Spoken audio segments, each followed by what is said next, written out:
हम विनम्रता से सबका मान सम्मान भी करते हैं, मगर एक चीज में भी ध्यान रखें कि अगर घी सीधी उंगली से नहीं निकलता है तो ये लोग भूल जाए मैं वीरभद्र सिंह जी का बेटा हूं।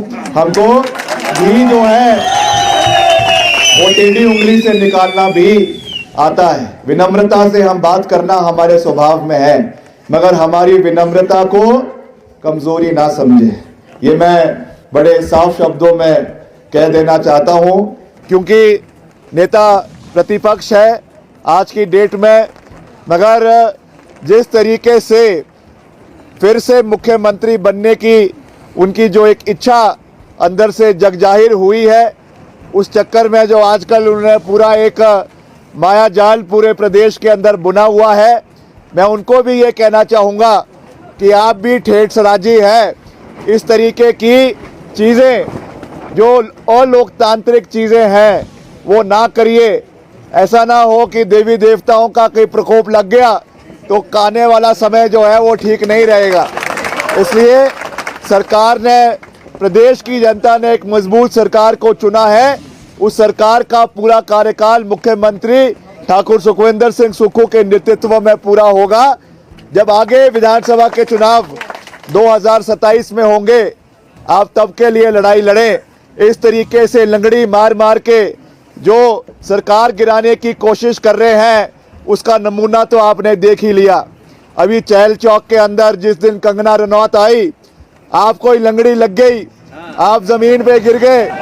तो ये चीजें लंगड़ी जब लगानी शुरू करते हैं तो लंगड़ी जो लगाता है उसी को लंगड़ी लग जाती है। तो मैं तो उनको ये कहूँगा, बहुत मान सम्मान हम उनका करते हैं।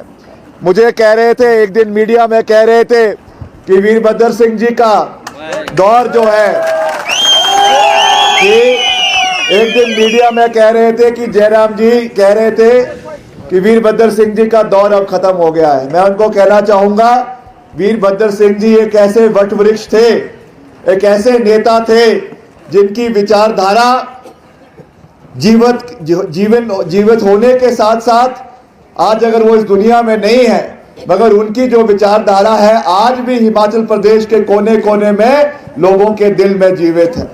और मैं कोई ज्यादा बात नहीं कहना चाहता, ये दौर आते रहते हैं, ये दौर चले जाते हैं और कोई बड़ा बात नहीं है। कुछ समय बाद जयराम जी का दौर भी प्रदेश के अंदर खत्म हो जाएगा, क्योंकि उनके अंदर जो अहम आना शुरू हो गया है। जिस तरीके से वो पूर्व में रहे नेताओं के बारे में बयानबाजी कर रहे हैं, मैं समझता हूं कि ये दुर्भाग्यपूर्ण है। हम उनका बहुत मान सम्मान करते हैं। मैंने तो हर मंच से उनके लिए कभी भी कोई अपशब्द नहीं कहा, उनके लिए कभी भी किसी तरीके की बात नहीं करी, मगर जिस तरीके की बयानबाजी आज हो रही है, उनकी प्रत्याशी आज जिस तरीके की बयानबाजी कर रही है, ये दुर्भाग्यपूर्ण है। मैं तो आज भी ये कह सकता हूं कि ये चुनाव मैंने कांग्रेस पार्टी के कार्यकर्ताओं के लिए तो लड़ाई है, मगर जयराम जी के अस्तित्व को बचाने के लिए भी लड़ा है।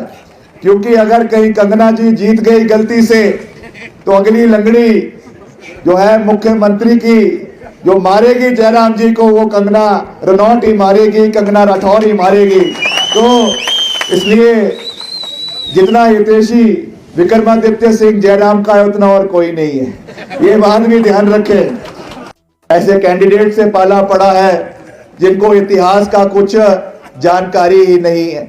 मैं तो ये कहता हूं कि जयराम जी जब चुनाव खत्म हो जाएंगे, कृपया करके अपने प्रत्याशी को किसी यहाँ पर गाड़ा गुसैनी के या आपके जो यहाँ का केरोधार का सीनियर सेकेंडरी स्कूल है, कम से कम यहाँ पे इतिहास के कम से कम पाठ तो उनको पढ़ा देना और बताना कि देश कब आजाद हुआ कब नहीं हुआ, ये अच्छी जानकारी अपने प्रत्याशी को देना।